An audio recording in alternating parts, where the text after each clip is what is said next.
Hey guys, welcome back to my channel. How's everyone doing today? Hopefully everybody is doing well. I have a little bit of a different setup. I'm trying something a little bit different. I kind of feel like up here, it's like uneven. I don't know if the tripod's kind of uneven, but it's okay. We're going to roll with it. It's no big deal. Just trial and error, trying a few things out. It's a little off, might work, might not. But I kind of wanted to display the books as I'm talking about them in this video, so I thought I'd try it a little bit differently. So yeah, guys, that's what we're going to be discussing here. Right here, I got a stack of movies. Got a nice movie slate up there to go with it, a little added prop. And this is part 2 of my coffee table book collection. And in this one, we're going to be talking about film directors. And these movies are all the books. Oops. Take 2. And in this video, we're going to be talking about film directors. That's right. Every single one of these books right here is about a specific directors that I really like, that I've grown up watching.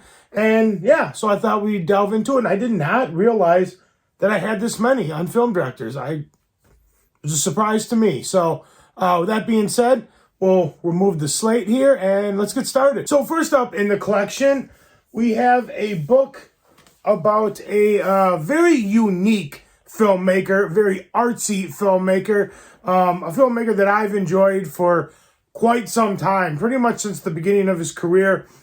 This book didn't come out that long ago, and I just thought it looked really cool, and it kind of goes through his films and everything, and I love the artwork just on the front, and so I thought I'd pick it up, and that is the book. I think it's just called the Wes Anderson Collection.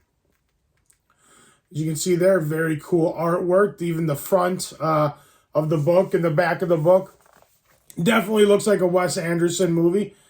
And I feel like I feel like my tripod's kind of crooked, guys. I'm sorry. Like I said, trial and error. We're not 100% professionals here at BMT Cinema, but we try. That's all that matters.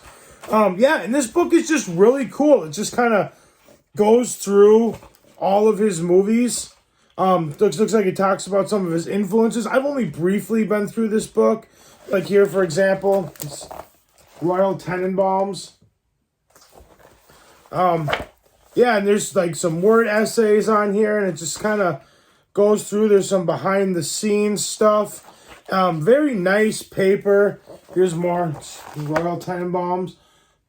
Very nice paper, nice glossy photos. I love this behind the scenes stuff. It's very cool. This is very interesting. Oh, actually, I like this too.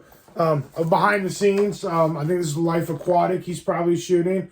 It's Wes Anderson there. Looks like he got the boat there in the background. Very, very unique filmmaker. If you have never delved into any of Wes Anderson's work, I highly recommend it. Here's some stuff from the Fantastic Mr. Fox. We got a bunch to go through, so I'm not going to spend tons of time on these. But yeah, this is a very cool book, the Wes Anderson Collection. Just a great way to get introduced into a lot of his films. And like I said, if you've never seen any of his stuff, I highly, highly recommend it. He's a very, very unique filmmaker.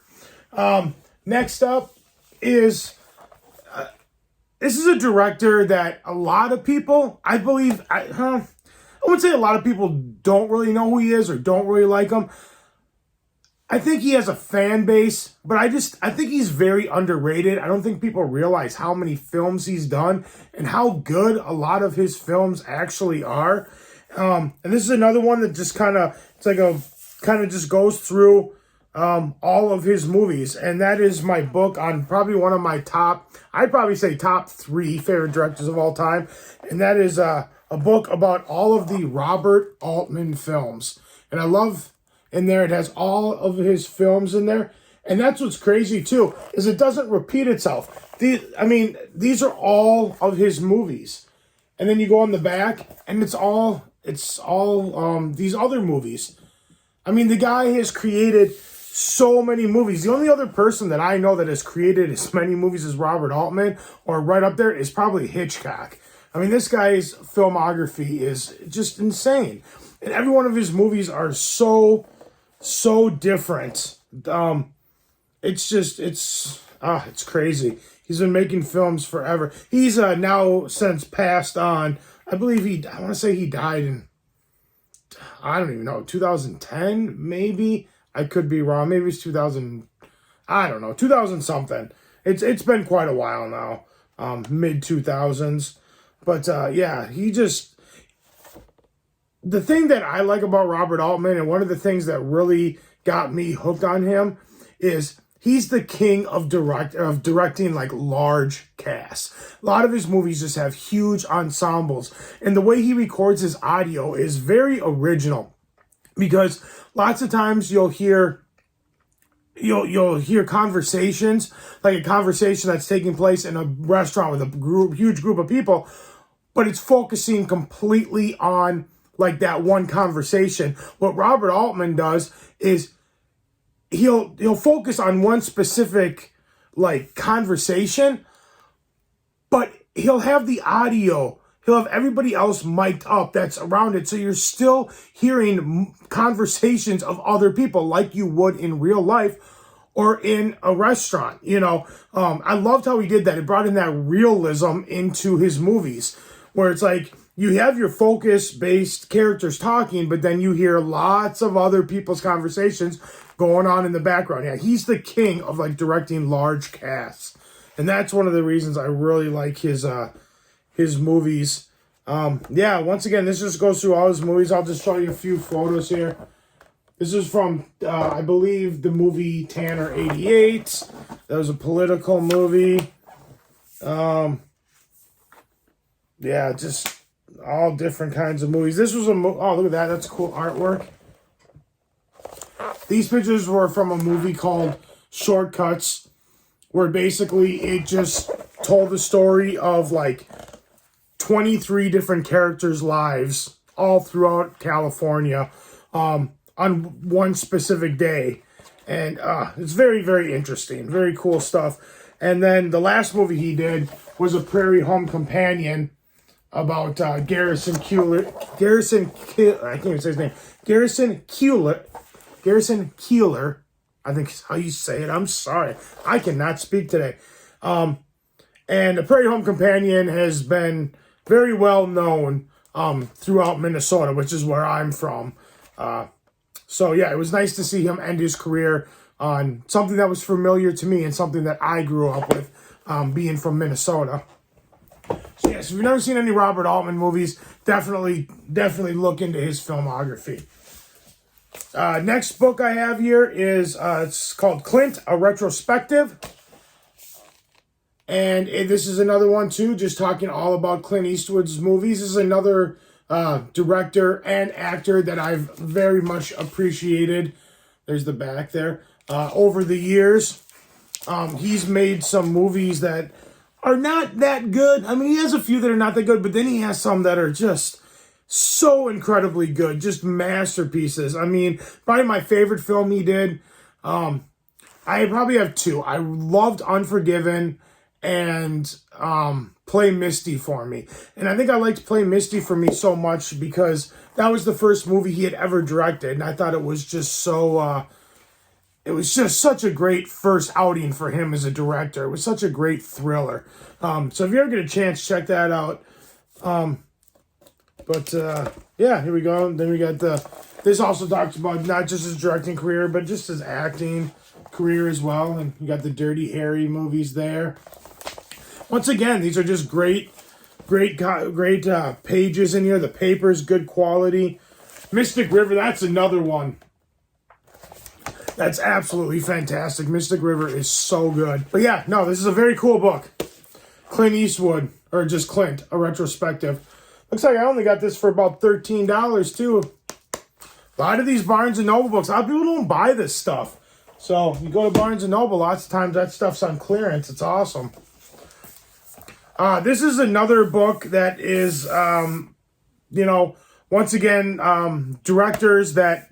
actually, it's a group of two brothers. You probably already know what I'm talking about. And on top of it, they're from Minnesota, so I love that. But these guys make some of the most original movies of all time, and they delve into so many different styles of subject matter.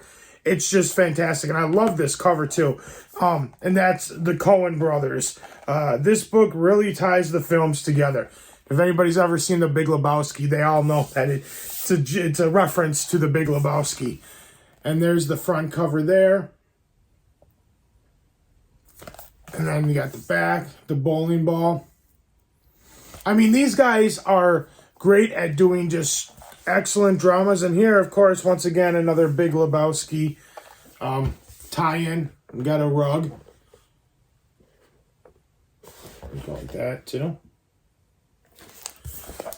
Yeah, they're just so good at making comedies. They're good at making dramas, westerns, even musicals. I mean, they just cover all different genres, and it's just, they are just so original. It's great. Here's some behind the scenes when they're shooting a Serious Man, which was also shot in Minnesota. I love that movie quite a bit. But one of my all-time favorites by them, I mean, other than some of the bigger ones, is like, like The Big Lebowski, but their very first film, this is a still from that, Blood Simple. That's a still from Blood Simple. That movie, that's another one. I was talking about Clint Eastwood, how I liked Play Misty for me, and it was such a good thriller and such a great first outing. Blood Simple was just fantastic. I mean, it was so good. I mean, when they directed that movie, you'd think they had been directing for years. It's just crazy how good that movie is for a first outing. There you go, Frances McDormand. Of course, they did Fargo. So yes, definitely check out the Coen Brothers if you're not familiar with them, and definitely check out this book. Yeah, support them. They're great filmmakers. This next one is a book that I got, I think, just this last Christmas, maybe. And it's a book I've wanted for a long time. I'd heard about it, and I just never got it, and I finally picked it up. And that's called On the Set with John Carpenter. And it's just a lot of different photos from him behind the scenes and on the set over the course of his career. Very cool. Of course, we have this cool little insert there with all these really cool photos. Very cool stuff. Of course, you got Snake Plissken. I think is how you say his name. Sorry if I'm wrong. It's very cool. And then, of course, there's, let's see. Then you got, there's some photos, some colored photos from Halloween. Some more there. See if we can find some Michael Myers. Where is he at? He's got to be here somewhere. He's got to be here somewhere. Oh, there we go. Well, there's a little bit. So, some more from the set of Halloween. Yeah, this is a cool book. Just a lot of cool old, photos from, the archives and stuff. Very interesting stuff. Then we're going to go into, I'm going to speed this up a little bit. This video's already going on about 12 minutes. Scorsese, A Retrospective. He's another one of my favorite filmmakers. Just kind of goes through and covers all of Scorsese's movies. Most people know him for his mafia-related movies, Goodfellas. Goodfellas, Departed, Casino, all that stuff. But he also has lots of really good movies that are not mob-related at all. Like The Age of Innocence is another really good one. It's crazy if you delve into his filmography. I mean, if you look at all the movies he's done, he really hasn't done that many that are mafia-related. One of the ones that I think is really underrated is Bringing Out the Dead. We got a still there from that. About two burnt out ambulance drivers. That movie's crazy. But yeah, it just kind of goes through his whole filmography. It's kind of nice. It'll kind of give people a look outside of the, just the gangster films that he did. This is a really cool book. Yeah. Definitely check it out. I think I got this one for pretty cheap, too. I think this one was a bargain, then a bargain bin, too, for $20 or $15. Good deal, You just got to look. These next two books are by the same director. This guy is probably in my top 5 probably my favorite, like, top 3 foreign directors. The other 2 would be Alfred Hitchcock, Akira Kurosawa, and Federico Fellini. This guy's movies are just outstanding. And I haven't even seen all of them. I've only seen maybe 6 of his movies, 5 of his movies, but I've been a fan of every single one of them. I just think this photo is super cool. Just very unique, very artsy filmmaker. His stuff is so cool. And yeah, this is another one that just kind of delves into his whole career. There's some more photos there. Yeah. Actually, this one, I didn't even look. I'm sorry. So this one specifically just delves into his films of the 60s. That's what that one does. So this one just covers his films from the 60s. This guy made so many good movies in the 60s, though. That was kind of when he was at his prime. Not to say he didn't make good films before and after that, but he, for the most part, a lot of his really well-known films are going to be from the 60s. And then the next one I have by Fellini is just Federico Fellini, the films. And there's some sort of, I think there was like some sort of like small little sticker here or something. I think there's a smudge from a sticker I tried to get off there and it didn't want to come off. This film, this book, it kind of made me mad because when I ordered it online, I got it off eBay, and the picture they had this really cool, this should have came with a paper slip on it. And in the picture, it had the paper slip on it, and I really wanted that slip because it had a cool picture of Fellini on it. I'll insert a picture right here. And when I got it, it just was this. It didn't have the slip on it, so I contacted them and was like, hey, your picture said that your picture showed that it had the slip. How come I didn't get the slip with it? And they were like, oh, that was just a stock photo we used. And so then I just basically let them know that that's false advertisement, and it's probably not a smart thing to do on eBay. It's a good way to get kicked off eBay. And I just let them know that, it's fine because I got it for a decent price, but they might want to re-look into how they're, displaying their items instead of putting up pictures of items that they're not actually selling. And they were actually very nice about it. It's from some bookstore. In fact, I think they reimbursed me my money and let me keep the book, if I remember correctly. I believe I ended up getting this for free. They were very nice about it, but I basically let them know, like, hey, look, if you show that it came with the paper cover, you should probably sell it with the paper cover, but it is what it is. I still got the book for free. So I love this. When you open it up, it's got all these old posters of his movies.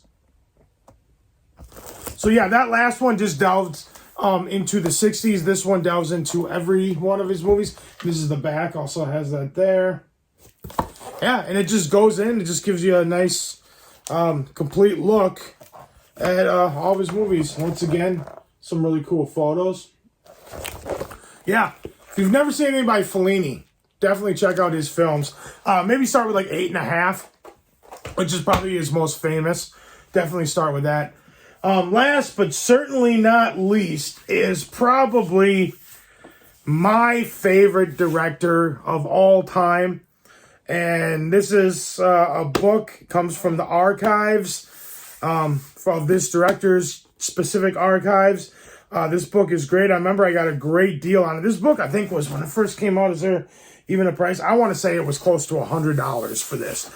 And I ended up getting it, I think, for $50. I think I got it. There was some sale going on. And this book is so cool. And that's the Stanley Kubrick Archives.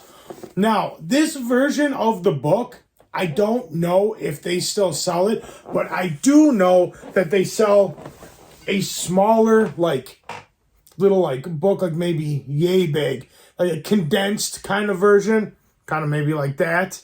It's pretty thick. It's kind of like a condensed version, but you pretty much get everything in here on a much smaller scale. And that book usually I've seen at Barnes & Noble going for like $20. So if you're interested in it and you don't want to spend the money for this, because I don't even know if you can still get this, honestly. I've had this for years. Definitely go with that book. But this is one of my favorite pictures in here. All these old film reels. Let's see. Oh, this book is huge. I'm sorry, guys. Just kind of has all of his a picture of all of his old film reels there. And the thing that's cool about this is this part is half like old like film stuff, and it's just all the archives, and they're going through and talking about all these different movies and stuff. And part of it is text and pictures, but then part of it that I really like, it just goes through and it's just photos. It's all photos. So here, you got Dr. Strangelove. And it just goes through all the stuff, and it just gives you cool photos. Because if anybody knows, Kubrick was one of the greatest, had some of the greatest cinematography ever. Let me find some cool ones. Oh, can't show that. It's got a naked girl on it. Nope. Can't really show you too many of the ones from Eyes Wide Shut. This is appropriate. I can show you this. Like, here's these from Eyes Wide Shut.